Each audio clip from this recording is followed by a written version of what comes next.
Amy Coney Barrett and John Roberts have gone off on their own on several items.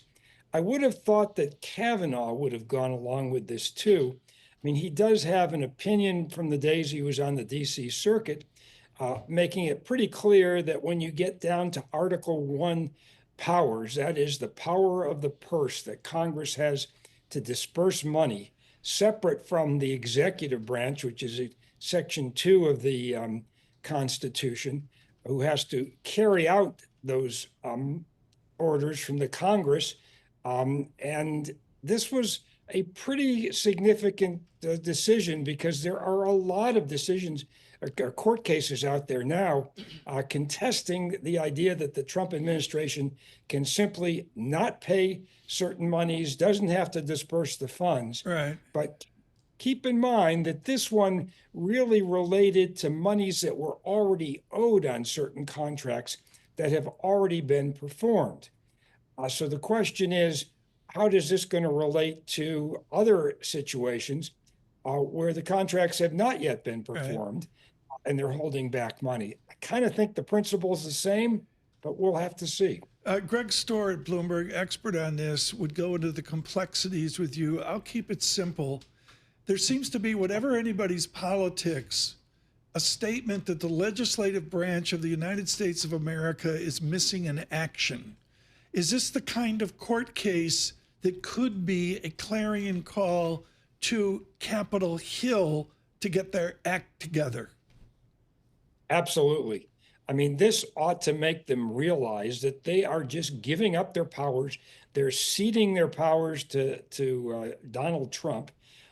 They might as well not even show up for work. What's the point if what they wind up appropriating and what they wind up passing can just be ignored by the president? Makes no sense.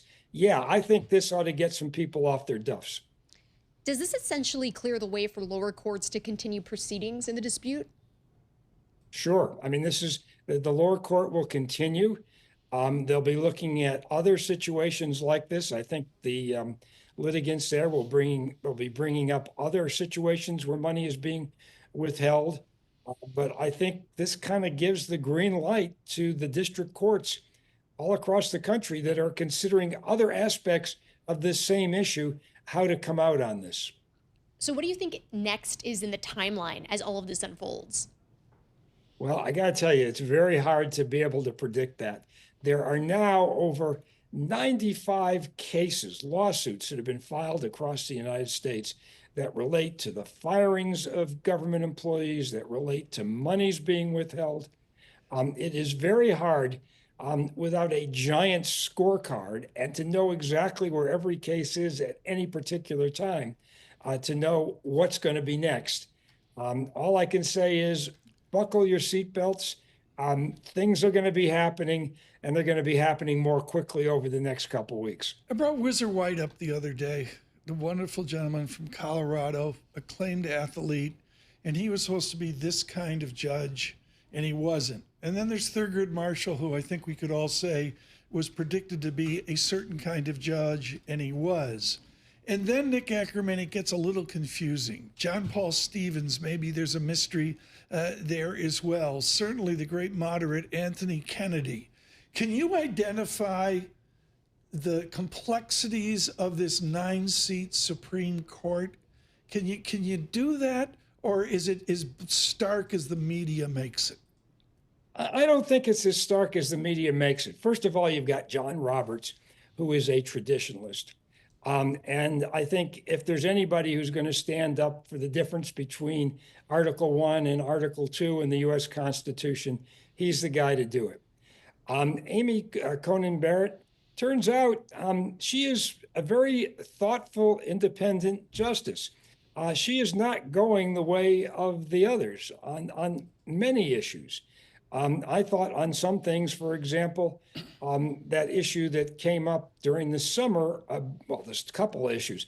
One on the immunity decision, she took a different tact in terms of holding, she would have held that certain evidence would be admissible, even if the president had immunity in certain situations, which would have contradicted a good part of the Roberts opinion.